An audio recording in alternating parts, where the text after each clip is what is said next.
Vegeta, the Prince of all Saiyans, a warrior who began as Goku's deadliest enemy and became one of Dragon Ball Z's most complex and beloved characters. But Vegeta isn't your typical hero. He doesn't fight for peace or justice or glory, at least not in the way Goku does. He's proud, ruthless, and selfish. And yet, over time, he shows a depth and growth few anime characters ever achieve. Today, we're diving deep into why Vegeta is the perfect anti-hero and how his journey, more than any other, defines the heart of Dragon Ball Z. The Saint of Pride and Sin. Let's begin at Vegeta's origin. Vegeta enters the series as a villain, a cold-blooded conqueror, a Saiyan prince with no loyalty to anyone but himself. When we first meet him, he's willing to kill his own ally Nappa just for failing. His mission on Earth isn't noble, it's domination. But unlike Frieza or Cell, Vegeta isn't pure evil. He's driven by something more complex. Pride, revenge, the burden of being the last royal of a fallen race. Vegeta isn't out to destroy for fun. He's out to prove himself, to honor his Saiyan blood, to surpass all others, to reclaim what was stolen from him by Frieza. In these early episodes, Vegeta embodies the classic anti-hero. He has no problem killing, no problem lying, and yet there's a code, twisted though it may be. He fights Frieza not just for himself, but for the pride of all Saiyans. Even in death, when Frieza strikes him down, Vegeta's final tears are not for himself, but for his people. This is a hallmark of a great anti-hero. The audience roots for him despite his flaws.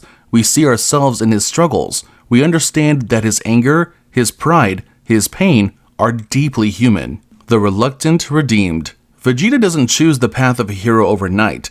In the Namek saga, he's still ruthless, killing and betraying allies when it suits him. But bit by bit, cracks form in that cold exterior. He fights alongside the Z fighters, not out of friendship, but necessity. And when Frieza murders him, Vegeta's final words to Goku reveal something no one expected. He begs Goku to defeat Frieza, not for himself, but to avenge the Saiyan race. Over time, we see Vegeta's motivations shift. He falls in love, reluctantly, with Bulma, he becomes a father, and though he never says it easily, he begins to care about Earth and its people. But here's the key. Vegeta never fully loses his edge. He doesn't become the clean-cut hero. He's still arrogant, still temperamental, still Vegeta. And that's what makes his redemption meaningful. It's earned, it's messy, it's real. Majin Vegeta, the anti-hero's darkest hour. Perhaps the ultimate anti-hero moment comes during the Majin Buu saga. Vegeta, feeling overshadowed by Goku once again, allows himself to fall under Babdi's control, becoming Majin Vegeta.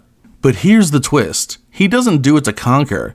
He doesn't do it for evil. He does it so he can fight Goku at full power to satisfy that burning pride, that need to prove himself.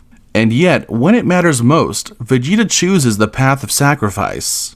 He embraces his humanity, he hugs his son, tells him he loves him, the first time he's ever said those words, and he dies in a final act of self-destruction to try to stop Buu. This is Vegeta's greatest anti-hero moment. He falls, he rises, he does the right thing, but in his own tragic way.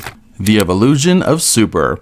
In Dragon Ball Super, we see Vegeta's anti-hero traits evolve even further. He still burns with pride, he still wants to surpass Goku, but now there's something deeper. He trains with Whis not to conquer, but to protect. He fights for his family, his friends, and his adopted home. He mentors others like Kaba, showing that pride can coexist with compassion.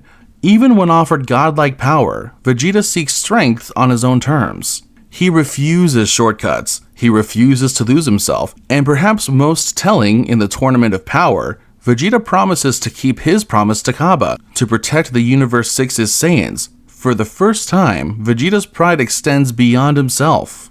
Why Vegeta is the perfect anti-hero? So why is Vegeta the perfect anti-hero? Because he never loses what makes him Vegeta. His pride, his flaws, his constant struggle between darkness and light. Unlike the pure hero, Vegeta shows us that redemption isn't clean, it's not easy, it's a battle fought day by day, choice by choice. Vegeta reminds us that you can stumble, you can fall, you can make terrible mistakes, but what defines you is whether you stand back up. and that's what makes him the greatest anti-hero in Dragon Ball Z, and one of the greatest in anime history. What do you think? Is Vegeta the perfect anti-hero? What's your favorite Vegeta moment? Drop your thoughts in the comments, and if you love Dragon Ball Z lore, theories, and character deep dives, smash that subscribe button, hit the notification bell, and check out our other videos.